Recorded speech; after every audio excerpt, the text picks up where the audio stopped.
planet. Until the ghost wars of the lost century. Yeah, I love Pac-Man. Oh, Pac-Man. Oh. Pac is back. Yeah, ghost monsters, ghouls. Only one can stop them. Pac-Man rules. Oh, it's Boris. Nice. Oh, hi Boris. How you doing? Yeah, I know. It's been a little while. So how have things been? No, that's great to hear. Oh, Pac is back. Oh, yeah. Oh, yeah, Pac. I love Ice Pac. He's my favorite kind of Pac. Get it? Ice Pac? Finley? Finley's doing great, honestly. He's watching Pac-Man right now.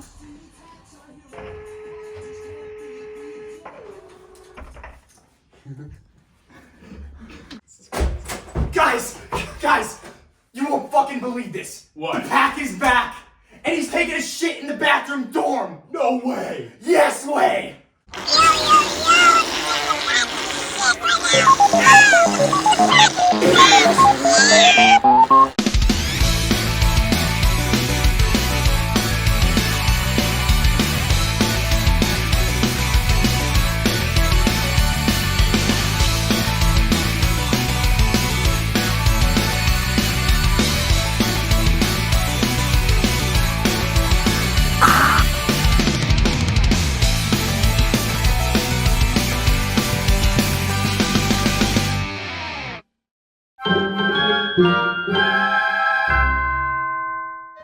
Okay, here we go. On to the last level. Oh, whoa.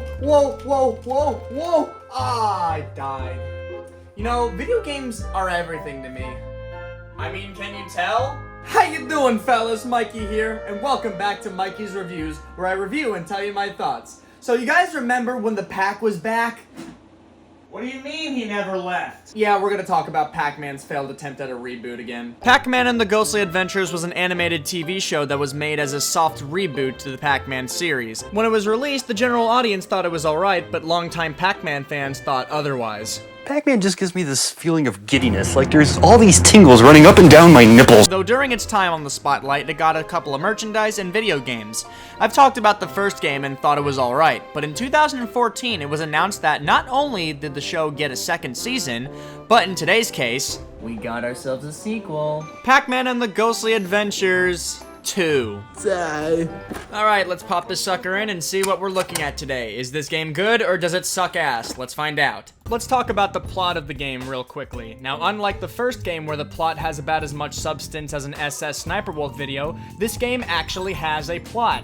So what's the story to this exciting sequel to the original iconic video game starring Pac-Man? I don't fucking know, dude. This flying tooth with a mustache is called Betrayus, and if you couldn't tell by the razor-sharp teeth, emo eyeshadow, and throne with a skull on it, which the camera is very insistent you notice, he's up to something quite sinister, and he wants to gain access to the repository, a device that holds the bodies of all the ghosts of the netherworld. So he has his two side hoes, Alfred the Butler and Albert Einstein, come up with a plan to slowly manipulate Pac-Man into getting the repository himself, only to give it to Betrayus. Starting off by distracting Pac-Man with a giant robot rampage in Pacopolis. Pac-Man turns into Godzilla and then gives a giant robot the biggest whiplash of its life. Then Pac-Man goes to Pac-Stein Island, Pac-Lantis, because Cranky Kong, Circumference, found a picture of Pac-Man's parents with aliens underwater. You then fight an octopus-themed roller coaster from the TV show that works underwater. Makes perfect sense. And then Pac-Man takes a rocket into the one place that won't be corrupted by capitalism. Space.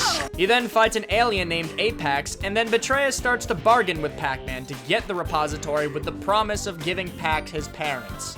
Pac-Man, being the gullible idiot that he is in the TV show, says that he'll do anything.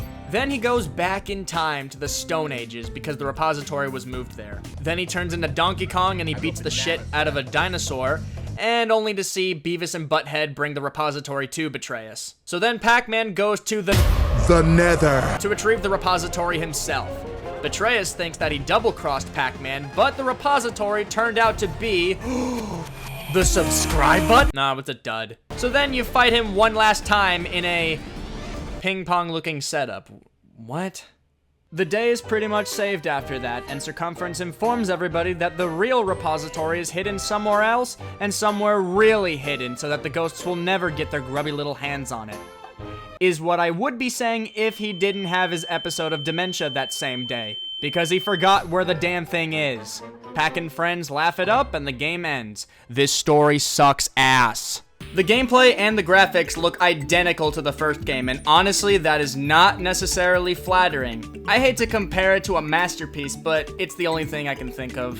Think Super Mario Galaxy 1 and 2. They're basically the same game, just more. Now, when I said more, I'd expect them to not be ass. This time, you can play as 3 playable characters, so let's start off with our main man-pack, Pac-Man. Pac-Man is the exact same as he was before in the first game. You can run, jump, chomp ghosts, and do a jump scare.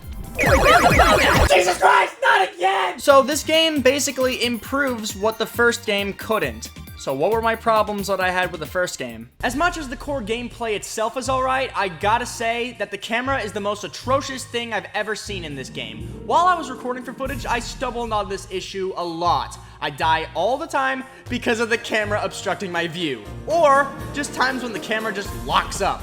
Oh yeah, that's right. The camera.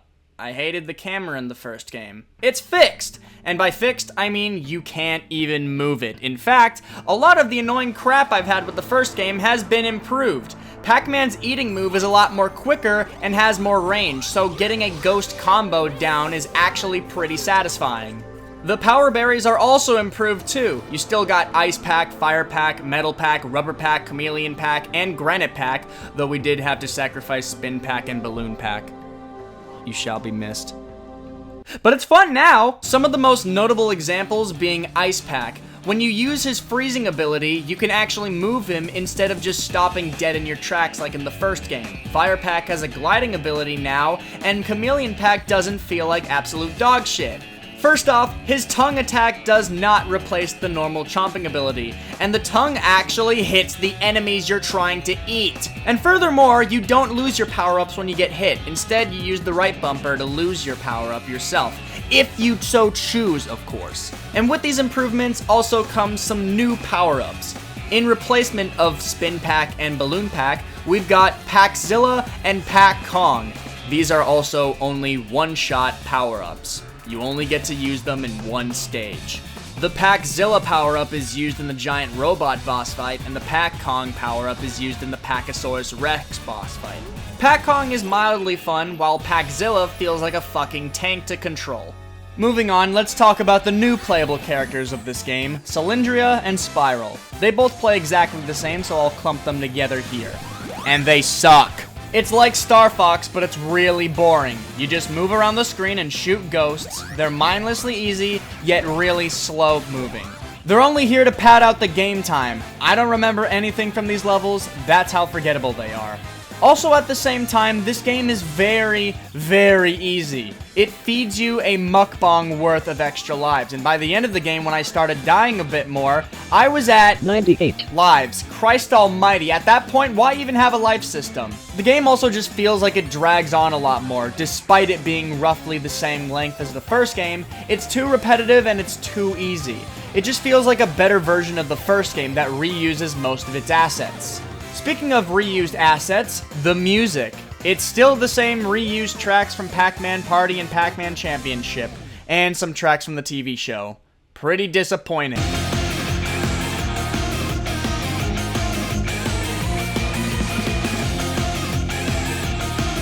Never mind, they at least kept the title screen music. It's still a banger. I mean, you know what they say, if it ain't broke, don't fix it. In conclusion, Pac-Man and the Ghostly Adventures 2 is a game that is actually an improvement over the original? Who would have guessed? Despite it being literally the exact same game, just more, it still fills its purpose as a licensed game for kids, and it gets the job done.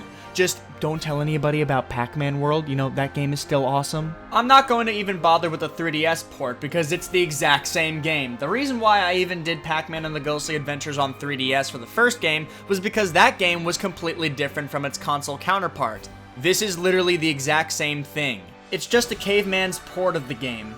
And with that, Pac-Man 2 Ghostly Boogaloo gets a 7 out of 10 for me. that about wraps up my thoughts on Pac-Man and the Ghostly Adventures 2. Needless to say, it's a pretty good game, but it's nothing to write home about. I mean, all the aspects that I've talked about are pretty much exactly what I talked about with the first game, just more improved. Thank you guys for watching, and now if you excuse me, I'm gonna find myself a paintbrush, because the next time we meet, I'm gonna discuss what that poster is. See you guys.